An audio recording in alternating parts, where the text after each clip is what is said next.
ಉದಯ ಭಾರತಿ ಸಾಹಿತ್ಯ ವೇದಿಕೆಯ ಸಮಸ್ತ ಕೇಳುಗರಿಗೆ ನನ್ನ ನಮಸ್ಕಾರಗಳು. ಬದುಕಿನ ಹಾದಿಯಲ್ಲಿ ಅನೇಕ ಕಷ್ಟಗಳು, ಸವಾಲುಗಳು ಎದುರಾಗುತ್ತವೆ. ಕೆಲವು ಸಾರಿ ನಮ್ಮ ಮನಸ್ಸಿನ ಆಳದಲ್ಲಿ ಹುಟ್ಟುವ ಕೋಪ, ಅಸೂಯೆ, ಸ್ವಾರ್ಥದಂತಹ ನಕಾರಾತ್ಮಕ ಭಾವನೆಗಳು ನಮ್ಮನ್ನು ಆವರಿಸಿಕೊಂಡು ನಮ್ಮ ಜೀವನದ ವ್ಯಕ್ತಿತ್ವವನ್ನು ಮರೆಮಾಚಿಬಿಡುತ್ತವೆ. ಈ ಭಾವನೆಗಳೇ ನನ್ನ ದೃಷ್ಟಿಯಲ್ಲಿ ಮನಸ್ಸಿನ ಗ್ರಹಣಗಳಾಗಿವೆ.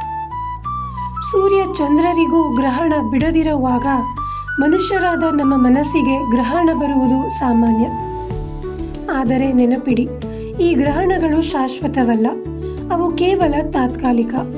ಪ್ರೀತಿ, ಕರುಣೆ, ಕ್ಷಮೆಯಂತಹ ಸದ್ಗುಣಗಳಿಂದ ಮನಸ್ಸಿನ ಈ ಗ್ರಹಣವನ್ನು ಹೋಗಲಾಡಿಸಿ ಮತ್ತು ನಮ್ಮ ಜೀವನದಲ್ಲಿ ಹೊಸ ಬೆಳಕು ತುಂಬಿಕೊಳ್ಳಬಹುದು ಎಂಬುದು ಈ ಕವಿತೆಯ ಸಾರವಾಗಿದೆ. ನಮ್ಮ ಮನಸ್ಸಿನ ಗ್ರಹಣವನ್ನು ಹೋಗಲಾಡಿಸುವ ಶಕ್ತಿ ನಮ್ಮಲ್ಲಿಯೇ ಇದೆ. ಇದು ಈ ಕವಿತೆಯ ಆಶಯ. ಮನಸ್ಸಿನ ಗ್ರಹಣ. ಸೂರ್ಯ ಚಂದ್ರರಿಗೂ ಗ್ರಹಣದ ಭೀತಿ, ನಂಬಿದವರಲ್ಲಿ ಆತಂಕದ ಸ್ಥಿತಿ. ಆವರಿಸುವುದು ಕರಿನೆರಳು, ಬಿಡದು ಯಾರನ್ನು ಈ ಬ್ರಹ್ಮಾಂಡದಳು. ಹಾಗೆಯೇ ನಮ್ಮ ಮನಸ್ಸಿನ ಆಳದಲ್ಲೂ ಕೋಪ, ಸ್ವಾರ್ಥ, ಅಸೂಯೆಗಳ ಕತ್ತಲು. ನಂಬಿದವರಲ್ಲಿ ಸಂಶಯದ ಭೀತಿ, ಸಂಬಂಧಗಳಲ್ಲಿ ಬಿರುಕಿನ ಸ್ಥಿತಿ. ಮನಸ್ಸಿನ ಗ್ರಹಣವು ನಮ್ಮ ಬೆಳಕ ಮುಚ್ಚಿದೆ, ನೋವಿನ ಮಾತುಗಳನ್ನೇ ತುಂಬಿದೆ.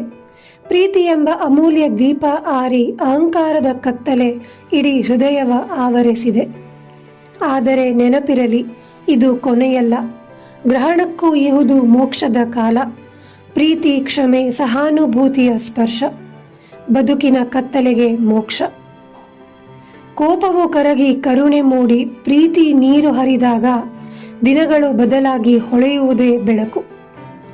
ಆಯ್ಕೆ ನಮ್ಮ ಕೈಯಲ್ಲಿದೆ.